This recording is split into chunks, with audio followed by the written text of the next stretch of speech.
हाय दोस्तों, कैसे हैं। मैं मोहम्मद मुख्तार आपका मैं अपने YouTube चैनल सुगम संगम पर स्वागत करता हूं। आइए दोस्तों, हिंदी साहित्य के इतिहास की अगली कड़ी पे हम बात करने वाले हैं।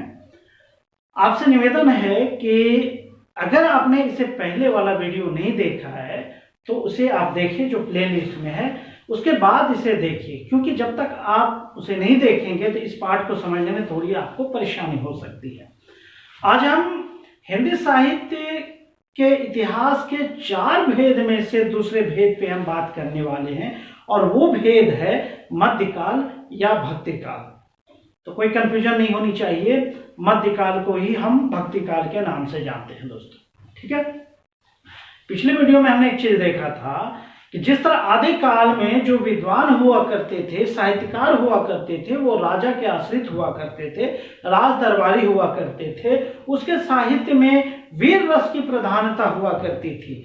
लेकिन समय के साथ साथ जो साहित्यकार हुआ करते थे वो आम जनता के संपर्क में आते हैं और वो आम जनता के बीच आ जाते हैं, ठीक है। इस काल को भक्ति काल कहा जाता है। आप भक्ति नाम से ही स्पष्ट हो जाता है कि यहां पर जो है ईश्वर की भक्ति की बात हो रही है। कहीं कंफ्यूज नहीं होना है, इसमें ईश्वर की आराधना की बात हो रही है, किसी न किसी रूप में ईश्वर की आराधना की बात हो रही है। लेकिन एक चीज ये कॉमन है कि इस काल में जितने भी विद्वान हुए हैं उन्होंने जन कल्याण की, मानववाद की बात की है और एक उदार नीति अपनाया है अपने व्याख्या में, और अपने साहित्य रचना में उन्होंने जो है कि कोशिश किया है, हर संभव कोशिश किया है कि कट्टरवाद का जो है निराकरण किया जाए, कट्टरवादियों से धर्म की रक्षा की जाए, साहित्य की रक्षा की जाए। तो दोस्तों, इसी को ध्यान में रखते हुए हमने कुछ जो है कि टॉपिक का संग्रह किया है। वो टॉपिक इस तरह है दोस्तों, आप जो है कि हिंदी साहित्य के मध्यकाल को भक्ति काल आप कह सकते हैं, ठीक है। इसको आप भक्ति काल कह सकते हैं, कोई डाउट नहीं होनी चाहिए। और आप जान रहे हैं कि इस काल को हिंदी साहित्य का स्वर्ण युग के नाम से जाना जाता है। तो आपसे प्रश्न पूछा जा सकता है कि हिंदी साहित्य का स्वर्ण युग किसे कहा जाता है, तो आप भक्ति काल या मध्यकाल दे सकते हैं, ठीक है। तो वही हमने लिखा है, हिंदी साहित्य का स्वर्ण युग मध्यकाल को कहा जाता है। मध्यकाल में दोस्तों साहित्य के 2 रूप पाए गए हैं, एक धार्मिक और दूसरा लौकिक। धार्मिक साहित्य आप स्पष्ट रूप से जानते हैं कि उसमें धर्म की चर्चा की गई है। आम जनता के जीवन को सरल बनाने के लिए जो साहित्यकार होते थे, जो संत होते थे, वे ईश्वर से आम जनता का कैसे लगाव हो, इसलिए उन्होंने ऐसे ऐसे ग्रंथ की रचना की जिसमें उन्होंने ईश्वर को अपने अपने हिसाब से मनुष्य का हितैषी या फिर मनुष्य का प्रेमी बताने का प्रयास किया है, ठीक है। तो इस काल में साहित्य के 2 रूप है, धार्मिक और लौकिक। धार्मिक आप धार्मिक समझ रहे हैं, लौकिक मतलब आम जनता, लोक, सामान्य जनता के जीवन को प्रभावित करने वाला शास्त्र या साहित्य, ठीक है। कोई कंफ्यूजन नहीं होनी चाहिए। आपसे पूछा जा सकता है कि मध्य भक्ति काल में साहित्य कितने प्रकार के थे, तो कह सकते हैं दो प्रकार के थे। कौन कौन, कोई कंफ्यूजन नहीं होनी चाहिए। एक धार्मिक साहित्य और दूसरा लौकिक साहित्य। काल निर्धारण आप जान रहे हैं कि इसका काल जो है विक्रम संवत 1375 से विक्रम संवत 1700 तक माना गया, ठीक है। हिंदी साहित्य के भक्ति काल को कई नामों से पुकारा गया है। हिंदी साहित्य के जो विद्वान हुए हैं उन्होंने अपने अपने हिसाब से इनका नामकरण करने का प्रयास किया है। जो स्थिति आपने आदि काल में देखा वही स्थिति यहाँ भी है कि कुछ विद्वानों का हमने यहाँ पे नाम संग्रह किया है कि जिन्होंने भक्ति काल को किस किस नाम से जाना है। अब जैसे आप देख सकते हैं कि भक्ति काल को स्वर्ण काल भी कहा जाता है, तो आपसे पूछा जा सकता है कि भक्ति काल को स्वर्ण काल किसने कहा है, तो वो नाम है जॉर्ज गियर, ठीक है। भक्ति काल को स्वर्ण युग भी कहा गया। देखिए यहाँ स्वर्ण काल है और यहाँ स्वर्ण युग है, कंफ्यूज एकदम बिल्कुल नहीं होना है, ठीक है दोस्तों। भक्ति काल को स्वर्ण युग कहा है श्याम सुंदर दास जी ने। ठीक है, वहीं भक्ति काल के नाम से उसे जाना है आचार्य रामचंद्र शुक्ल जी ने। कोई दिक्कत नहीं होनी चाहिए। उसी तरह भक्ति काल को लोक जागरण काल कहा है। लोक जागरण आप समझ रहे हैं, आम जनमानस के जागरण का काल, उसे जगाने का काल, उसे एक ईश्वर की भक्ति की ओर मोड़ने का काल कहा जा सकता है। ठीक है, तो इसलिए इसे लोक जागरण काल भी कहा गया है। और किसने कहा है? हजारी प्रसाद द्विवेदी ने। यहां तक कोई दिक्कत नहीं होनी चाहिए दोस्तों। हम चाहेंगे कि इसका स्क्रीनशॉट ले लें, लिख लें, इसके बाद हम भक्ति काल में थोड़ी सी और हम बात करने वाले हैं। ठीक है दोस्तों, ठीक है दोस्तों। अब आइए, अब हम भक्ति काल पे हम बात कर रहे हैं। अभी नामकरण, उसका काल समझ गए, अब हम बढ़ते हैं भक्ति काल की ओर। तो दोस्तों, भक्ति काल को भी कई भागों में बांटा गया है। इसको बहुत ही आसानी से हम समझने का प्रयास करते हैं। क्योंकि दोस्तों, भक्ति काल को आप इस रूप में लीजिए, भक्ति, इस काल में जो है कि ईश्वर भक्ति की बात की गई है। ठीक है, चाहे भक्ति किसी भी रूप में हो, भक्ति की बात की गई है। अब सवाल उठता है कि हम आप जानते हैं कि ईश्वर में किसी की आस्था होती है, किसी की आस्था नहीं होती है। ठीक है, कोई अवतारवाद को मानता है, कोई अवतारवाद को नहीं मानता है। ये सब स्थितियां हैं भक्ति काल की। तो इसको ध्यान में रखते हुए दोस्तों, भक्ति काल को दो भागों में बांटा गया है। भक्ति काल को कितने भागों में बांटा गया है? दो भागों में। यहां तक कोई दिक्कत नहीं होनी चाहिए। एक हो गया दोस्तों शगुन भक्ति धारा, और दूसरा निर्गुण भक्ति धारा।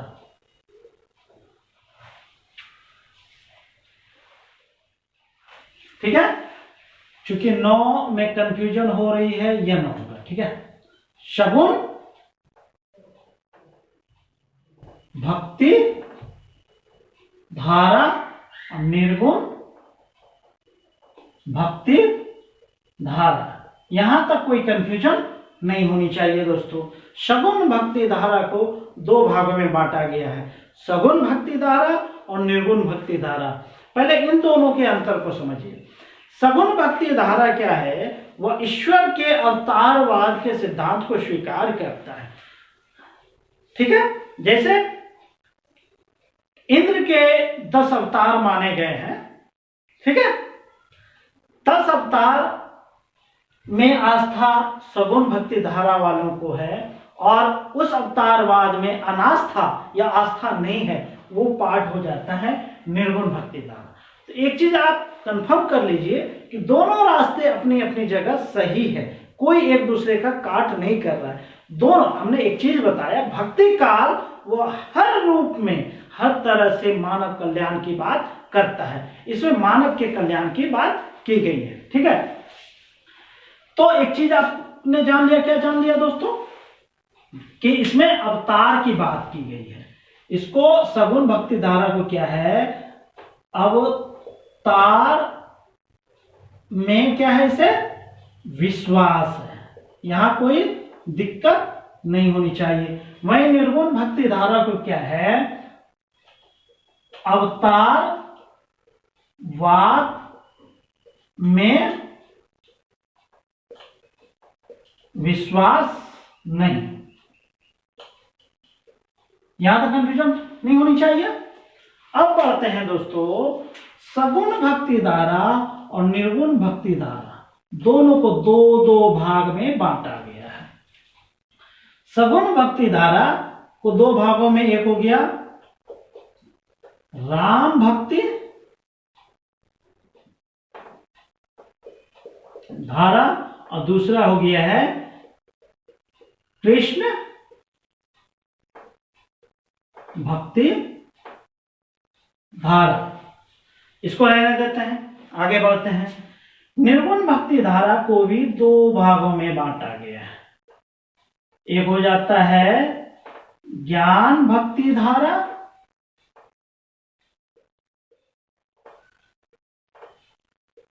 और दूसरा होता है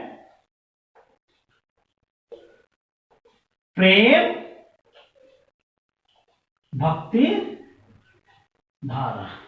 यहां तक कोई दिक्कत नहीं होनी चाहिए। तो इस तरह आपने देखा कि भक्ति काल को 4 भागों में बांटा जा रहा है। ठीक है, पहले तो भक्ति काल के 2 भेद हो गए, सगुण और निर्गुण।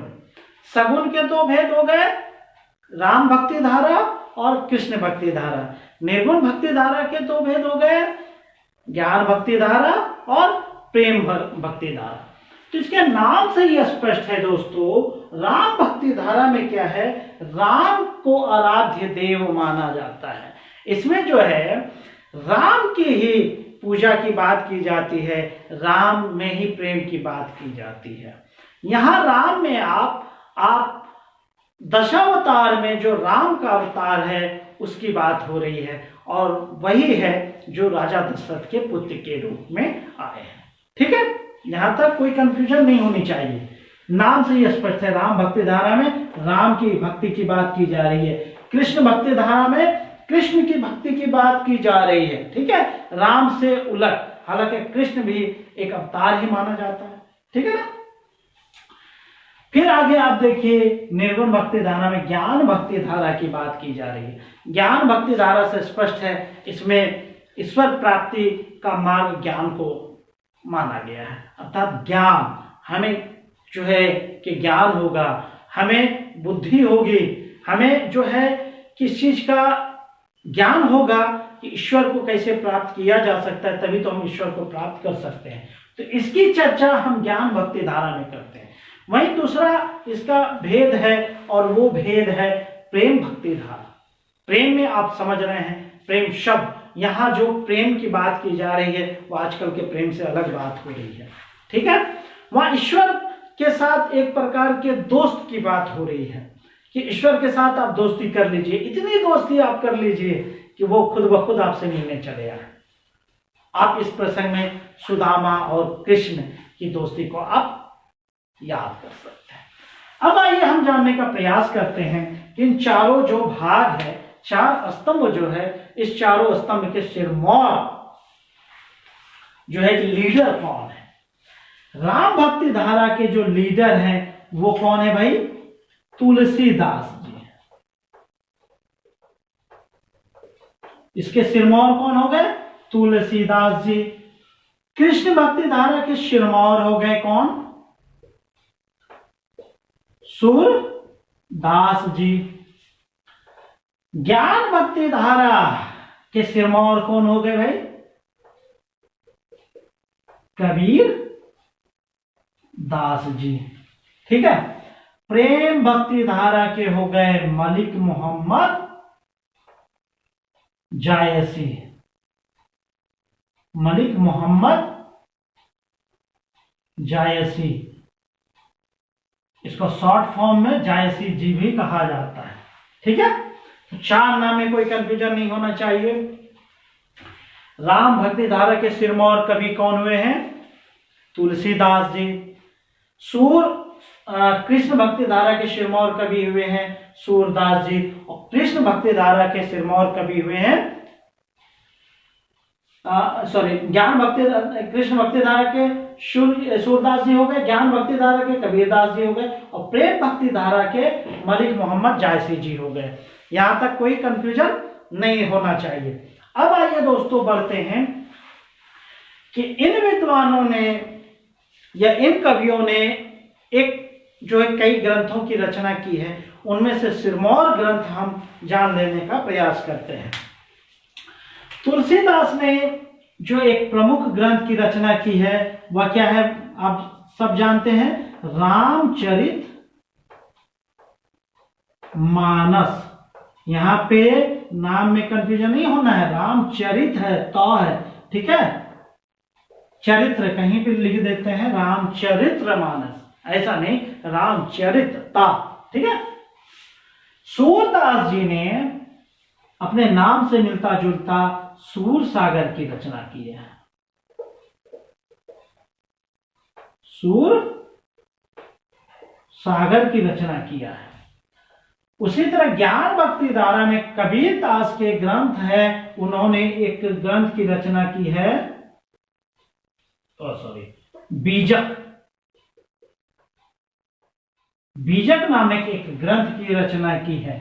मलिक मोहम्मद जायसी ने पद्मावत की रचना की है। ये वही पद्मावत है जिसमें अभी हाल ही में पद्मावत पिक्चर आया है।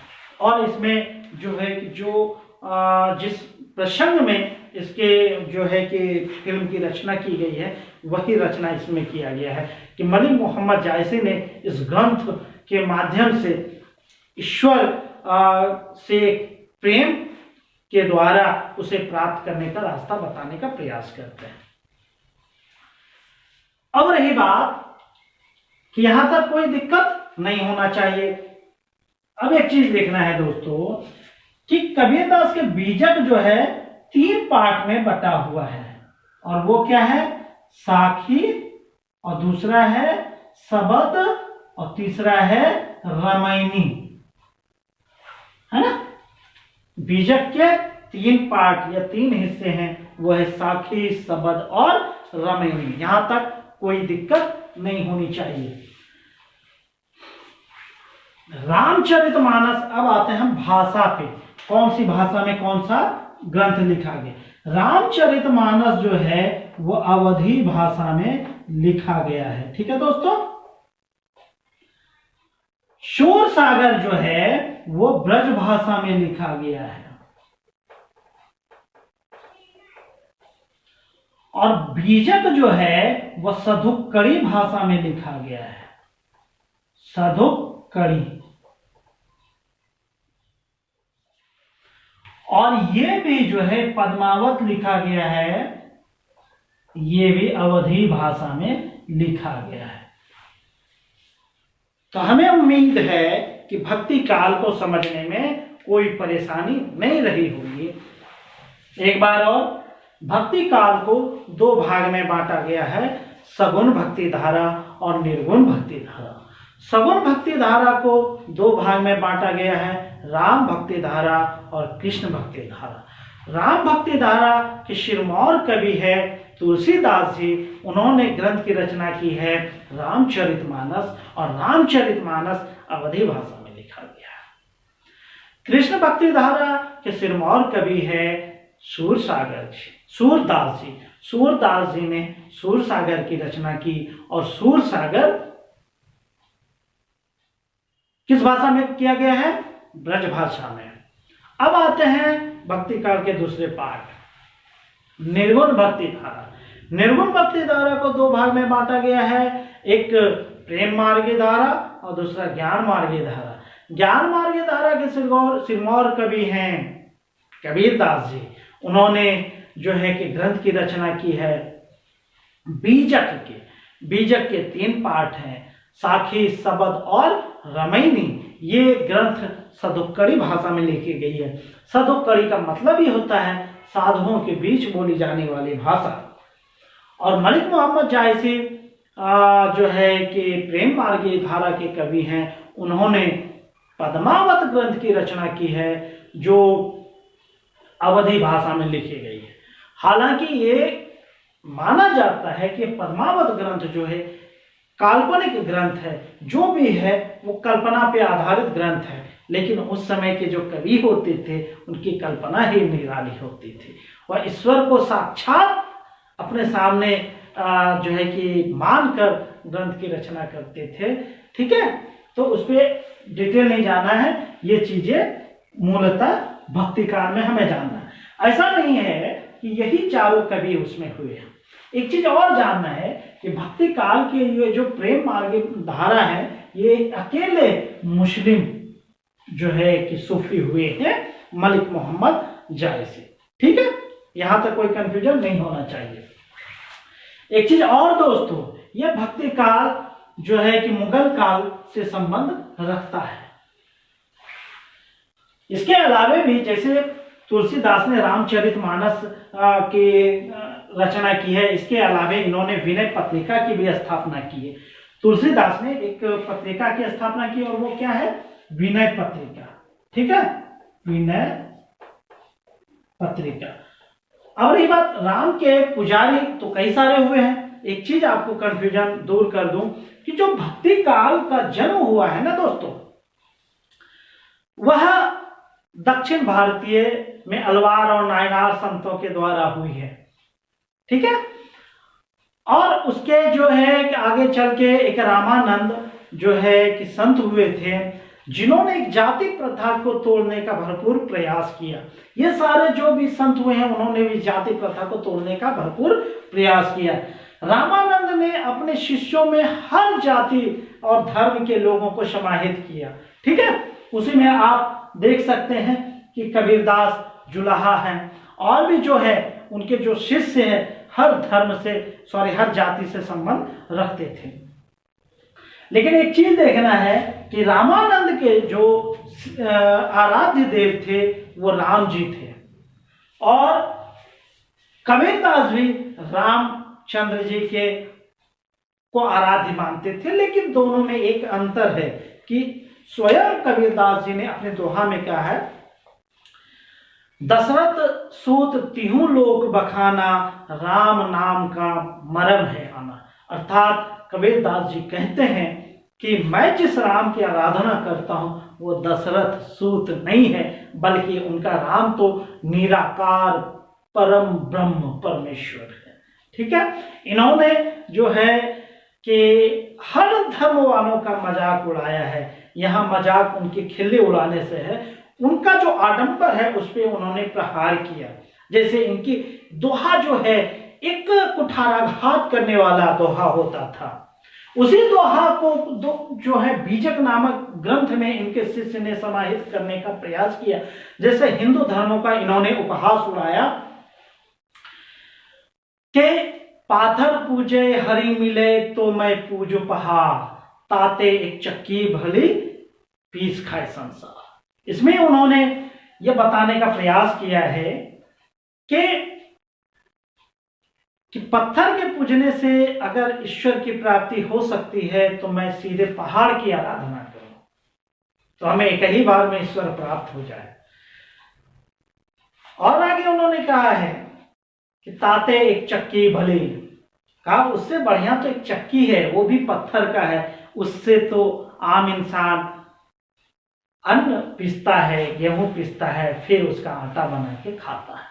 वहीं मुस्लिम धर्म पे भी उन्होंने प्रहार किया कि काकड़ पाथर जोड़ के मस्जिद लिया बनाए, ताते मुल्ला बांध दे भैरो भयो खुदाए। अर्थात उन्होंने जो सामने देखा वो बताने का प्रयास किया है कि हम धर्म के आड़ में जितने आडंबर करते हैं वो हमें किसी न किसी रूप में मानववाद से दूर ले जाने का प्रयास करते हैं।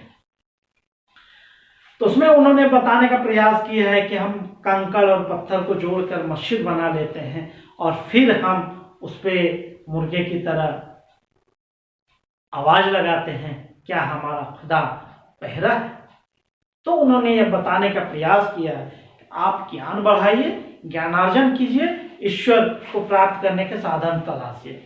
वहीं एक कंफ्यूजन है दोस्तों सूरदास जी पे। ऐसा माना जाता है कि सूरदास जी बचपन से ही अंधे थे, लेकिन यह पूरी तरह प्रमाणिक नहीं है, क्योंकि इन्होंने कृष्ण भक्ति में लीन होकर जो ग्रंथ की रचना की है उसमें उन्होंने कृष्ण के इतने भाव भंगिमाओं का जो है कि वर्णन किया है कि इससे यह स्पष्ट होता है कि वो जन्म से अंधे नहीं थे। ऐसा माना जाता है, किंवदंती है कि प्रारंभ में उसे दिखता था, लेकिन जब उन्हें इस आंख से वो जो है कि उनकी भक्ति में बाधा होने लगा, वो किसी भी चीज की ओर आकृष्ट होने लगा, तो उन्होंने यह कहा यह मेरी आंख जो है यह हमें अपनी भक्ति से दूर ले जाती है, तो मैं अपनी आंख को ही हटा दूं। और उन्होंने अपने दोनों आंख को फोड़ दिया। ठीक है दोस्तों, तो इस तरह हमें उम्मीद है कि भक्ति काल से संबंध जो भी प्रश्न पूछे जाएंगे आपको कोई दिक्कत नहीं होनी चाहिए। हालांकि जैसे कि सूरदास जी है, इसके अलावा कृष्ण भक्ति धारा के एक कवियत्री भी हुई है और वो है मीरा जी। मीरा के बारे में आप जान रही हैं, एक राजपूत कन्या है उसके बारे में इतिहास में हम आप पढ़ेंगे। फिलहाल भक्ति काल में आज इतना ही। इसके बाद हम नेक्स्ट वीडियो में इससे आगे हम बात करेंगे दोस्तों। इसी के साथ थैंक यू। जय हिंद जय भारत।